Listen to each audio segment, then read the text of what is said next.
Happy Sunday, guys. I hope you're having an amazing day so far. For those of you that are up and at 'em, it's still kind of early. I am here in South Carolina. I'm in my hotel room and I'm in my bathroom because the lighting is better in here. But I wanted to take a second and talk to you guys about something. And the only reason I'm talking about it is because yesterday I got so many calls and text messages as if I were a relationship guru, and I'm not, because I believe that no matter how long you've been married, no matter how long you've been in a relationship, this is not a thing where you have an arrival. It is a journey, and so you're constantly learning, constantly growing.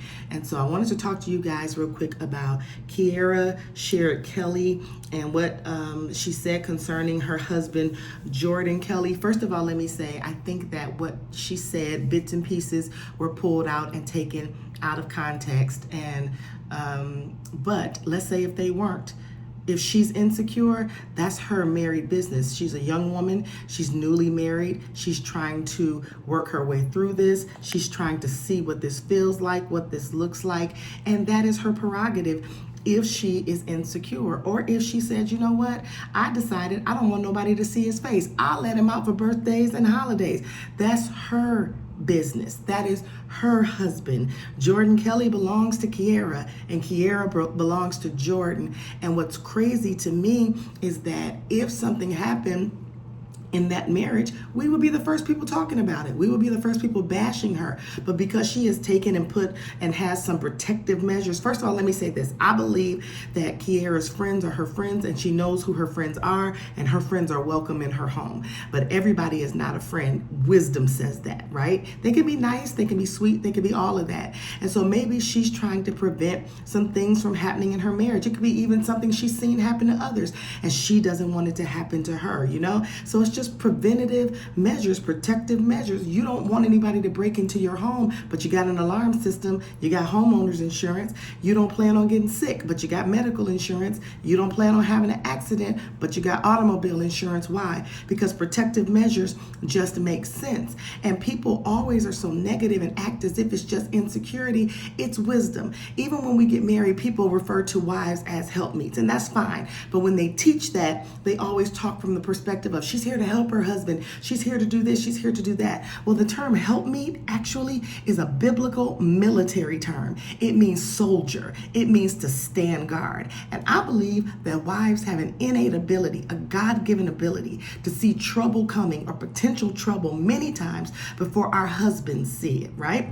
And so whatever she has decided to do in her home is her business, and there is nothing wrong with it. Even when I was younger and married, there were things that I was insecure about or uncomfortable with that now, 23 years in, don't bother me. But it's a process. She's trying to find out who she is in that space, what it looks like, how they need to navigate each other. There will be situations and there will be things about them both that he will have to cover her in a way. She will have to cover him. Why? Because all of us are flawed.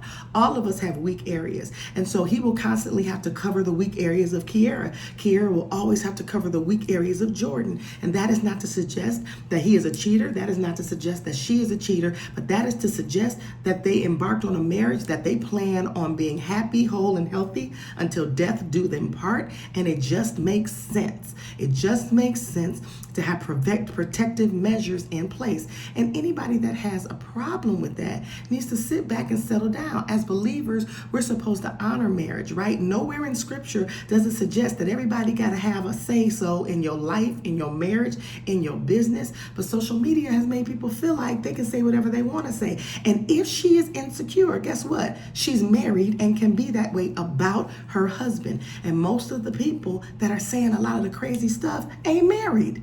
You don't know what it means to protect that, just like you cover your children. Let me tell you something. Good marriages are valuable. Good husbands are valuable.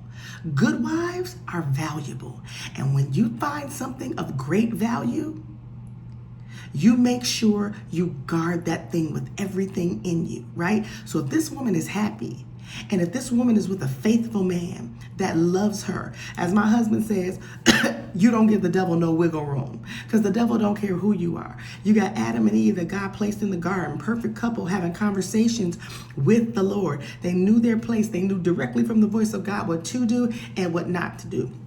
Still, because the devil is cunning, he was able to get in and get them into some stuff. It is nothing wrong with that woman taking protective measures.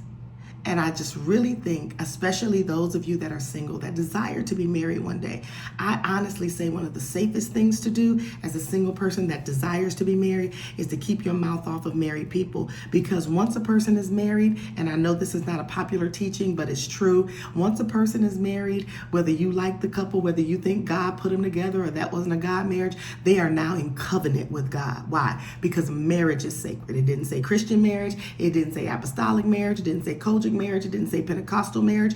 What he sees as marriage is one man and one woman. Marriage is sacred. It is sacred. And now you are putting your mouth on something that God is involved in. So if you think the woman is insecure, why don't you pray that God settles her heart, that God helps her grow and become more mature, and that things that would unsettle her won't unsettle her. But stay out of her house. How about that? Let her handle her man and her husband her way. God bless you.